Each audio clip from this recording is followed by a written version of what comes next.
E aqui eu trago de novo a importância do autocuidado como a base ética para cuidar do outro.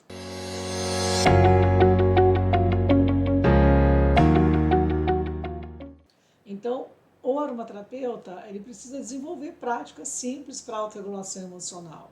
Então, pode ser entre um atendimento ou outro, por exemplo, respirar um ar puro, talvez beber uma água, talvez fazer uma respiração orientada, para trazer relaxamento, para trazer retornar um ritmo mais tranquilo, né? Porque a gente acaba interagindo. Nós somos seres humanos, né? Se uma pessoa chora na nossa frente, não tem como aquilo não nos tocar.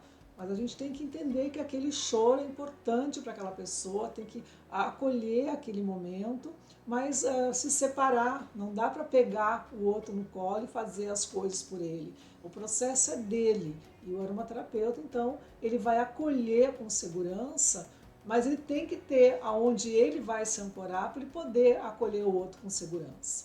E aqui eu trago de novo a importância do autocuidado como a base ética para cuidar do outro. E há pouco eu falei que nós somos únicos, que cada um tem as suas dores, os seus traumas, suas possibilidades, seus limites, né? E também é importante colocar limites saudáveis, tanto que quando a gente estrutura o atendimento, a gente tem um encontro específico para a gente fazer um enquadre e para a gente falar para o outro, olha, né, o atendimento funciona dessa forma, o pagamento vai ser, tem essas opções, você tem que avisar se você não pode vir, porque a gente vai fazer um enquadre, vai colocar limites para que a pessoa entenda, né, também como será aquele processo. Mas além desses limites que a gente coloca, né, na questão do atendimento mesmo, eu acho que a gente tem que começar, nós aromaterapeutas, a pensar qual é o seu limite pessoal, né? Até onde você consegue ir? O que sustenta a sua capacidade de cuidar do outro? Quais são as suas expectativas também quanto ao atendimento, né? Será que as suas expectativas não estão muito além? E ao mesmo tempo que pensa na expectativa, sempre se perguntar, a aromaterapia realmente pode ajudar? Ou tem esse momento eu vou ter que encaminhar para um outro profissional? Ou aqui chegou o limite também do que a técnica da aromaterapia pode fazer por essa pessoa? Pensar também um pouco de como você realiza o seu autocuidado, quais são as facilidades que você encontra, né, o que você faz com leveza, ou quais são também as dificuldades que você encontra, como você reage, por exemplo, quando você iniciou lá um processo de mudança e de repente você um dia não consegue fazer alguma coisa, aí você fica o quê? Frustrada? Ou você entende, não, tudo bem, hoje eu não consegui, mas amanhã eu sigo. Como que você reage a essas coisas também, entendeu? Porque tudo que a gente começa a conhecer na gente, depois fica muito mais fácil da gente entender e respeitar também no processo do outro. E muito importante também, como você, pessoa e aromaterapeuta, lida com seus fracassos e com seus medos, né? Todos temos momentos em que fracassamos e todos temos momentos onde sentimos medo. Nós também temos momentos de ansiedade, de irritação, de raiva, de alegria, de contentamento, satisfação, né, de desânimo. Então, assim, como que você lida com suas emoções, com seus sentimentos também? E mais uma vez eu falo, buscar técnicas que lhe deem um suporte, um ancoramento e uma a possibilidade de você voltar para o seu reequilíbrio, para você se reestruturar e continuar íntegro consigo mesmo também, que essa integridade também é importante para o processo do atendimento. E eu coloquei essa frase aqui de excesso de empatia é igual a desgaste e exaustão, né? Porque às vezes a gente nem percebe isso, que a gente está sendo bonzinho, nem sabe às vezes por que está sendo bonzinho, mas fazer demais, né? Aceitar demais, colocar menos limites, isso pode causar um desgaste nessa relação, nessa construção desse relacionamento, né? Ali profissional terapêutico, e pode causar sim exaustão para o terapeuta. E pensando nesses limites saudáveis agora, dessa construção dessa relação, né, terapeuta, aromaterapeuta com interagente, eu acho que é a questão da sensibilidade, da empatia, para ver até onde o aromaterapeuta pode ir, né? Quanto o aromaterapeuta pode avançar. E às vezes a gente sabe, né? Fez lá estudo de caso, achou os óleos essenciais, fez toda a recomendação que a gente acha que seja adequada para aquela pessoa, para aquele sujeito, mas a pessoa não, naquele momento não vai conseguir talvez fazer tudo que a gente tem como expectativa que ela faça, e talvez ela precise de um tempo um pouco maior.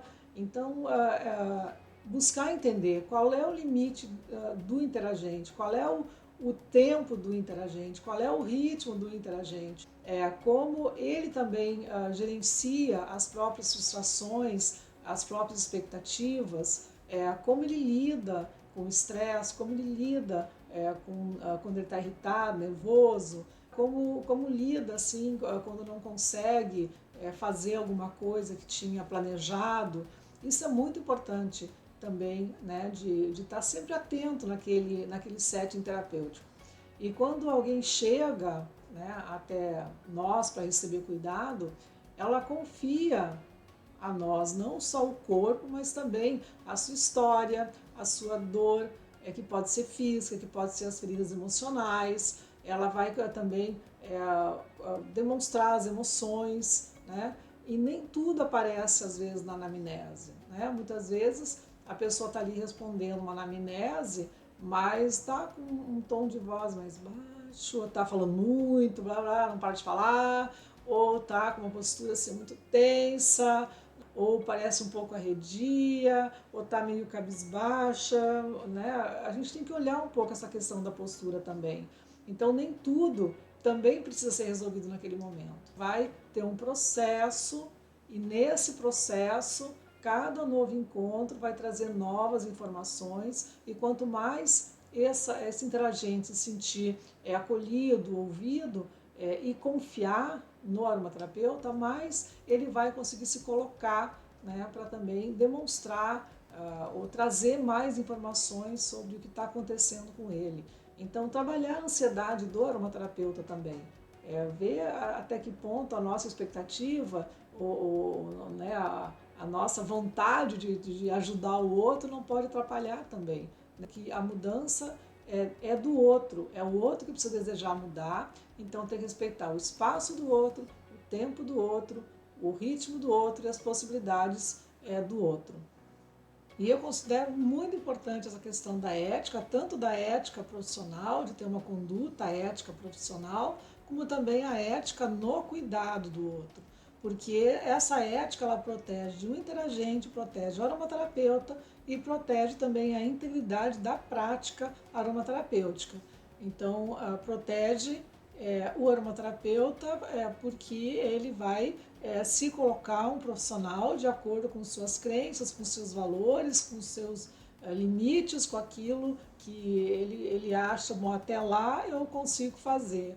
Né? A partir desse momento, então eu vou encaminhar para um outro profissional. Ou esse caso eu não vou conseguir lidar porque isso vai ser difícil para mim, que pegou com algum trauma, alguma questão minha, então eu vou encaminhar para um colega. Então é importante cuidar de si antes de cuidar do outro.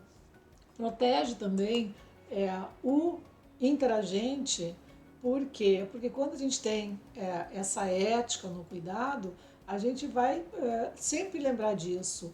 Quem está sentado na minha frente ou deitado na maca é um sujeito, é um ser humano, é uma pessoa que tem a sua própria história, que tem a sua própria vivência, que tem a sua própria experiência. E quando a gente cuida do outro, a gente toca nessas histórias, a gente toca em emoções, em memórias. Essas memórias podem ser boas, mas também podem ser traumáticas. E isso exige sensibilidade e muito respeito, porque é a vida do outro.